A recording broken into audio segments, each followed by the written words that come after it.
चतुर्थी की पूजन में जो आप आखा दाना रखते हो, गेहूँ वगैरह कुछ भी जो भी रखते हो, उसकी बड़ी महत्वता होती है महाराज। यहाँ तक कहा गया है, चतुर्थी की कथा तो आप लोग पढ़ते होंगे, जो लोग पढ़ते हैं उनको मालूम होगा। चतुर्थी की कथा में लिखा है,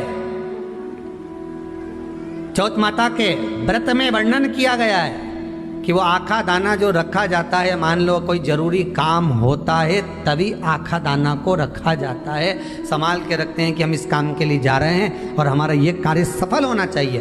तो जिसने चतुर्थी का व्रत करा है, जिसने चंद्रदेव का पूजन करा, चतुर्थी का व्रत करा, वो गणेश जी से विनती करके वहां से 2-4 आखा दाना उठा ले, और जो व्यक्ति का काम अटक रहा है अपने ही घर का, पर दूसरे कुल को नहीं देना, अपने ही कुल के अंतर्गत जो काम अटक रहा है उसकी जेब में, उसके पल्लू में उस चीज को रख दिया जाए। तो चतुर्थी जो अगली आती है, जैसे आप महीने की करते हो तो महीने की, और आप जैसे करते हो कि 4 अलग बड़ी बड़ी चतुर्थी करते हो तो उसके अनुसार आपका कार्य सिद्ध होता ही है। उस आखे दाने का इतना महत्व होता है क्योंकि चतुर्थी का व्रत करने वाली माता जब व्रत करती है तो स्वयं चतुर्थी की कथा में लिखा हुआ है कि पार्वती जी गणेश जी से चतुर्थी की कथा बचवाती। तो चतुर्थी की कथा जब होती है तो उसको स्वयं गणेश जी बाच रहे हैं। तो व्रत कौन सुन रही है? माता पार्वती। और आपने जो आखा दाना लिया वो गणेश जी के भाव से लिया, गणेश जी से निवेदन करके, विनय करके, प्रार्थना कर कर उसको प्राप्त किया। तो जिनकी यहाँ संपदा की कमी होती है, वैभव की कमी होती है, लक्ष्मी की कमी होती है, प्रतिष्ठा की कमी होती है,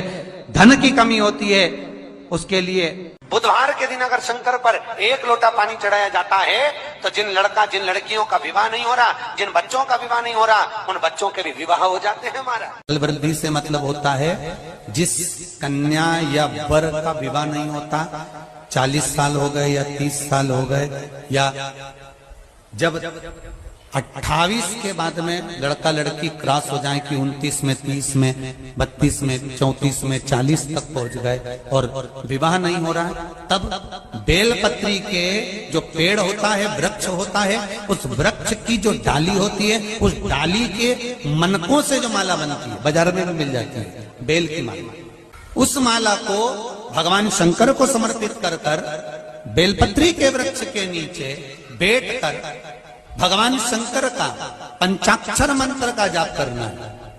कौन सा मंत्र है?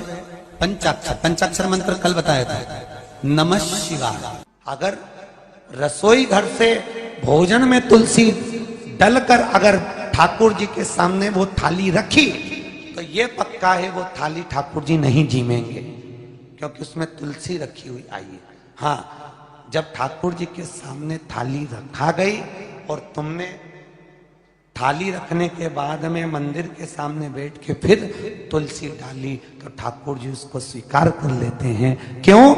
क्योंकि 33 करोड़ देवी देवता एक जगह पर विराजमान हैं। जब हम थाली रखते हैं, प्रथम देव उस भाग को ग्रहण कर ले। जब तक तुलसी डालते हैं, प्रथम देव अपनी दृष्टि हटा लेते हैं। समय होता है, एक टाइम होता है, एक पल होता है, एक घड़ी होती है कि गणेश जी महाराज हमारे घर में आ गए। गणेश जी की सबसे पहली जो आरती हो, उस आरती के समय पर अगर धूप बत्ती जलाई जाए या गोबरी को जलाकर उसमें गूगल छोड़ी जाए और गूगल छोड़ने के बाद गणेश जी का नाम ध्रुम वर्ण कह दिया जाए तो गणेश जी को तुम्हारे घर की पूजा स्वीकार करना पड़ती है। बस वो समय हम जानते। हम तो बस उतना जानते हैं कि शिव महापुराण में लिखा और मुद्गल पुराण में लिखा, गणेश पुराण में लिखा, गणेश जी का एक नाम होता है ध्रुम वर्ण। क्या नाम है?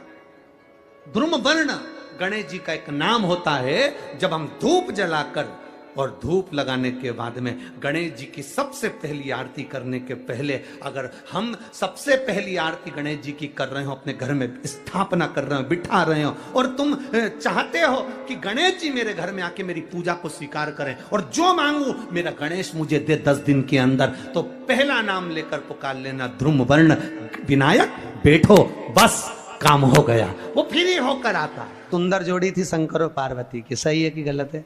कभी नहीं झगड़ते थे। इसलिए पृथ्वी पर ना तो लक्ष्मी जी के व्रत हैं, ना ब्रह्माणी के व्रत हैं, ना इंद्राणी के व्रत हैं। अगर पूरी पृथ्वी पर सबसे ज्यादा व्रत किसके हैं? माता पार्वती। तीज का व्रत किसका? पार्वती का। चतुर्थी का व्रत किसका? पार्वती का। चौथ का व्रत किसका? पार्वती का। छठ का व्रत किसका? पार्वती का। जितने व्रत है सब माता पार्वती। गणेश जी मैया को प्रसन्न करने के लिए अष्ट रूप में धारण करते हैं। 8 रूप भगवान गणेश जी ने धारण किए। एक मयूरेश्वर गणेश, दूसरा सिद्धि विनायक, तीसरा बल्लालेश्वर, फिर वरद विनायक, फिर चिंतामणि, फिर गिरजात्मज, फिर भगवान गणेश विघ्नेश्वर अष्ट विनायक, फिर महागणपति। ऐसे गणेश जी के अष्ट नाम हुए। उस समय तिजोरी के अंदर जो गणेश की प्रतिमा रखी जाती है किस नाम से रखी जाती है? तो तिजोरी में हम जो गणेश की प्रतिमा रखते हैं वो वरद विनायक के नाम से रखते हैं। कौन सा गणेश? वरद। वरद विनायक के नाम से तिजोरी में गणेश रखते हैं। और वरद विनायक के नाम से गणेश जी तिजोरी में रखाते हैं। आपको कथा में कहा था, घर में सीधी सूंड का गणेश और व्यापार व्यवसाय ऑफिस में उल्टी सूंड का गणेश होना चाहिए। वरद विनायक को तिजोरी में। जब मकान का गृह प्रवेश होता है तो गणेश जी की पूजन जो दरवाजे पर करी जाती है उसे सिद्धि विनायक गणेश कहते हैं। कौन सा गणेश? सिद्धि विनायक। जब हम घर में शुभ कार्य हो, बंदरवाल लगाएं, कोई दरवाजे पर शुभ लाभ लगाएं या स्वस्तिक बनाएं या माताएं दरवाजे पर रंगोली डाले तो उसी समय पर सिद्धि विनायक के नाम से रंगोली डालना चाहिए। तो घर में लक्ष्मी बढ़ती है, सिद्धता बढ़ती है। याद रखिए, कभी भी गणेश जी को, मिट्टी के गणेश जी लाते हो भादो महीने में, तो विसर्जन करो तो विसर्जन के समय पर 2 बिंदी, एक कंकु की एक हल्दी की, दीवार पर जरूर लगा देना चाहिए। क्यों? क्योंकि गणेश जी हमारे यहाँ आते हैं तो रिद्धि सिद्धि के साथ आते हैं। पर जब गणेश जी जाते हैं, अगर हम बिंदी नहीं लगाते हैं तो गणेश जी अपनी रिद्धि सिद्धि को साथ में लेकर चले जाते हैं। पति के साथ पत्नी वापिस चली जाती है। जब हम बिंदी लगाते हैं तो उसका मतलब होता है कि हमारे घर की बहू हमारे घर में रहे, बेटा भले भ्रमण के लिए जाए। तो गणेश जी जाते हैं, रिद्धि सिद्धि घर में रह जाती है। इसलिए रिद्धि सिद्धि को घर में रखने के लिए 2 बिंदी लगाना चाहिए, एक कुंकू की, एक हल्दी। रिद्धि सिद्धि। गणेश जी की प्रियता है दुर्वा। क्या प्रियता है? दुर्वा। कितनी दुर्वा गणेश जी को समर्पित करी जाती है? मात्र 5। कितनी? आज के जमाने में लोग गट्ठा बनाकर चढ़ा दें, वो अपनी जगह पर 5 दुर्वा पंचम इंद्रियों को वश में करने के लिए और भगवान के 5 जो स्वरूप हैं उनको अपने भीतर उतारने के लिए 5 दुर्वा। और दुर्वा में भी 3 गांठ। जब दुर्वा समर्पित करी जाती है तो उसमें नीचे दुर्वा की डंडी पर गांठ रहती है, 3 छोटी छोटी गांठें होना चाहिए। चतुर्थी का जो व्रत करने वाली होती हैं, जो चतुर्थी का पूजन करने वाली होती हैं, उनके भीतर का एक भाव होता है कि जैसे ही शाम का समय आए चंद्रदेव का पूजन करें। चंद्र जब प्रकट हो जाए, कलश भर लिया, उसके नीचे आखा दाना रख दिया, चावल गेहूं जो भी आप रखते हो पूजन के लिए, ऊपर पात्र आदि रख दिया, जलाशय, फिर अपन ने घी का दिया लगाकर पूजन भी कर ली। तो जो चतुर्थी का पूजन करने वाली होती है, जो चतुर्थी का नियम व्रत धारण करने वाली होती है, बड़ी बड़ी चतुर्थियां करती हैं या उसका नियम धारण करती हैं, तो चतुर्थी का जो पूजन करती है वो किस चीज के लिए होता है? केवल संतान, पुत्र, परिवार, हमारा कुटुंब, हम जिस कुल में हैं, हमारा कुल वैभव की ओर बढ़े, संपदा की ओर बढ़े और उसकी आयु बढ़े, उसकी आयु बढ़े, वैभव बढ़े।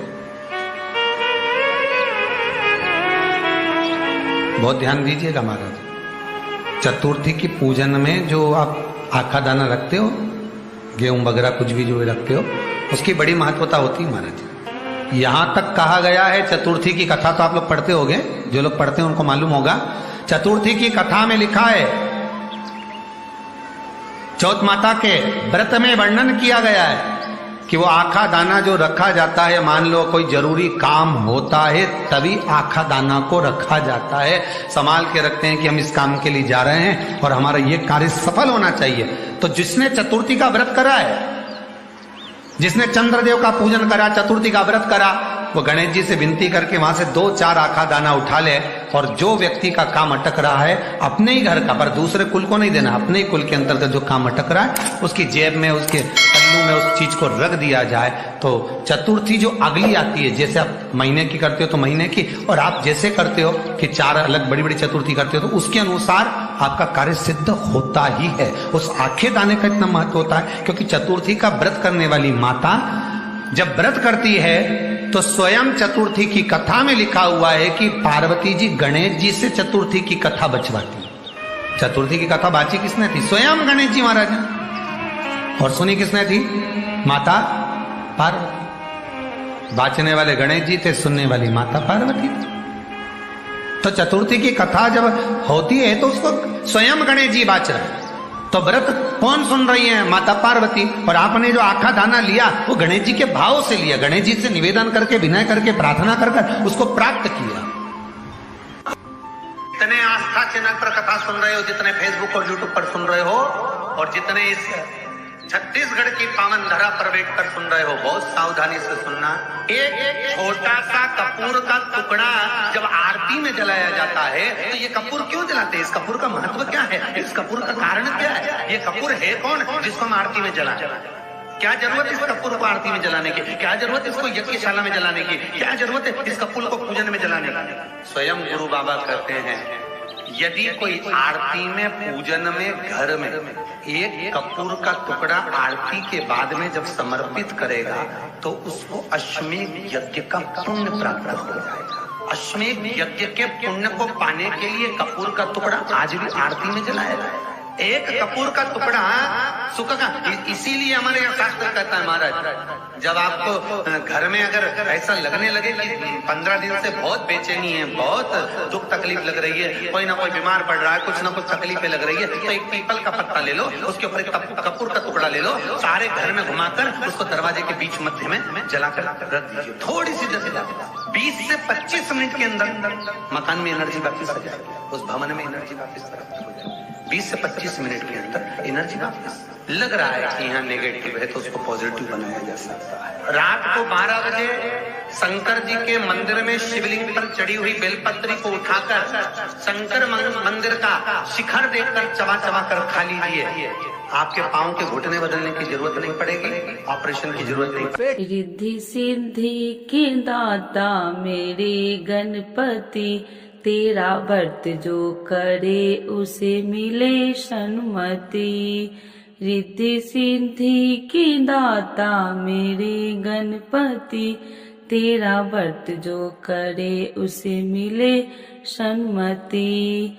तो एक बार बोलिए प्रेम से गौरी पुत्र गणेश भगवान की जय। चौथ माता की जय। मार्गशीर्ष मास की संकष्टी चतुर्थी व्रत कथा के अनुसार पार्वती जी ने गणेश जी से पूछा कि अगहन कृष्ण चतुर्थी संकष्टा कहलाती है, उस दिन किस गणेश की पूजा किस रीति से करनी चाहिए। गणेश जी ने उत्तर दिया कि हे हिमालय नंदिनी, अगहन में पूर्ववर्त रीति से गजानन नामक गणेश की पूजा करनी चाहिए। पूजन के बाद अर्घ्य देना चाहिए। दिन भर व्रत रखकर पूजन के बाद ब्राह्मण को भोजन करवाकर जौ, तिल, चावल, चीनी और घृत का शकला बनाकर हवन करवाए तो वह अपने शत्रु को वशीभूत कर सकता है। इस संबंध में हम एक प्राचीन इतिहास सुनाते हैं। प्राचीन काल में त्रेता युग में दशरथ नाम का एक प्रतापी राजा थे। वे राजा अखेट प्रिय थे। एक बार अनजाने में ही उन्होंने एक श्रवण कुमार नामक ब्राह्मण का अखेत में वध कर दिया। उस ब्राह्मण के अंधे माँ बाप ने राजा को श्राप दिया कि जिस प्रकार हम लोग पुत्र शोक में मर रहे हैं, उसी भांति तुम्हारा भी पुत्र शोक में मरण होगा। इससे राजा को बहुत चिंता हुई। उन्होंने पुत्रेष्टि यज्ञ करवाया। फलस्वरूप जगदीश्वर ने राम रूप में अवतार लिया। भगवती लक्ष्मी जानकी के रूप में अवतरित हुई।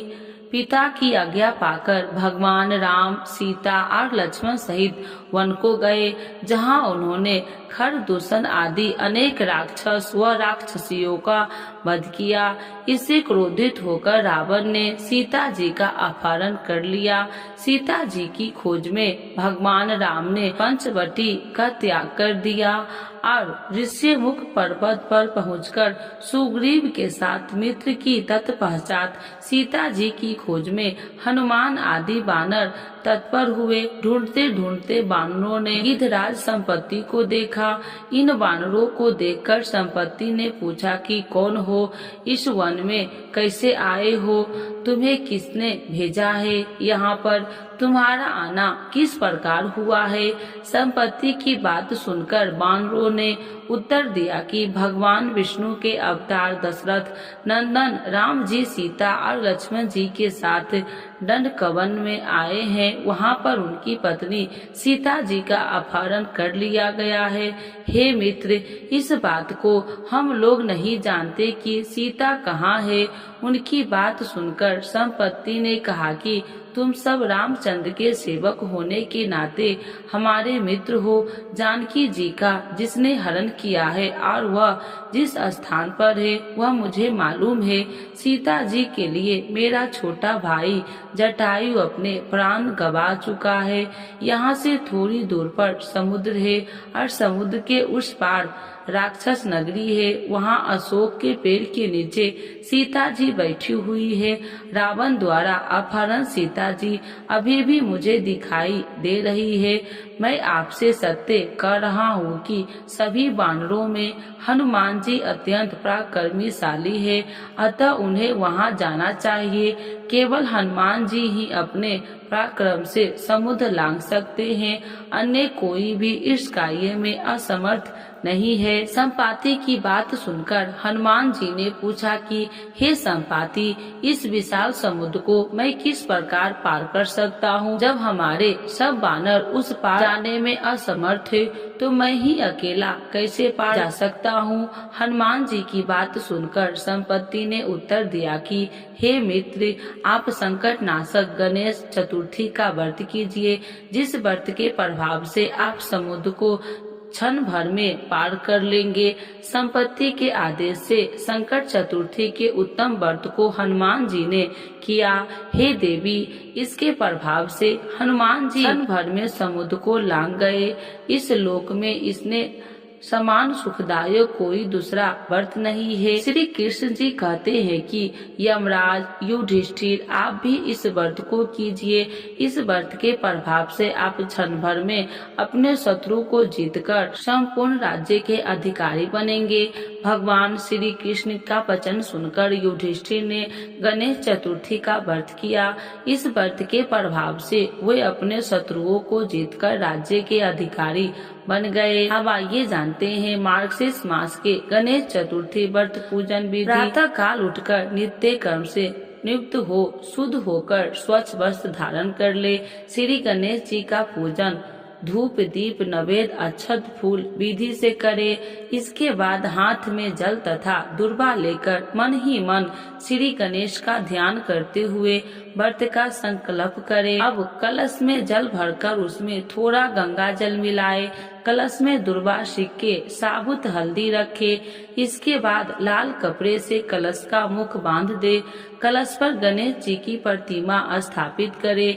पूरे दिन श्री गणेश जी के मंत्र का श्रवण करे। संध्या को दोबारा स्नान कर शुद्ध हो जाए। श्री गणेश जी के सामने सभी पूजन सामग्री के साथ बैठ जाए। विधि विधान से गणेश जी का पूजन करे। वस्त्र अर्पित करे। नैवेद्य के रूप में 10 लड्डू अर्पित करे। चंद्रमा के उदय होने पर चंद्रमा की पूजा कर अर्घ अर्पण करे। इसके बाद गणेश चतुर्थी की कथा सुने अथवा सुनाए। जौ चावल चीनी तिल व घी से हवन करे।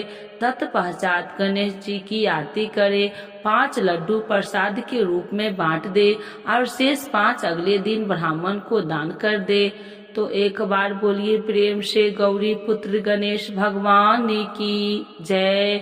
चौथ माता की जय। गणेश भगवान की चालीसा एवं आरती, तो एक बार बोलिए प्रेम से गणेश भगवान की जय। माता पार्वती की जय।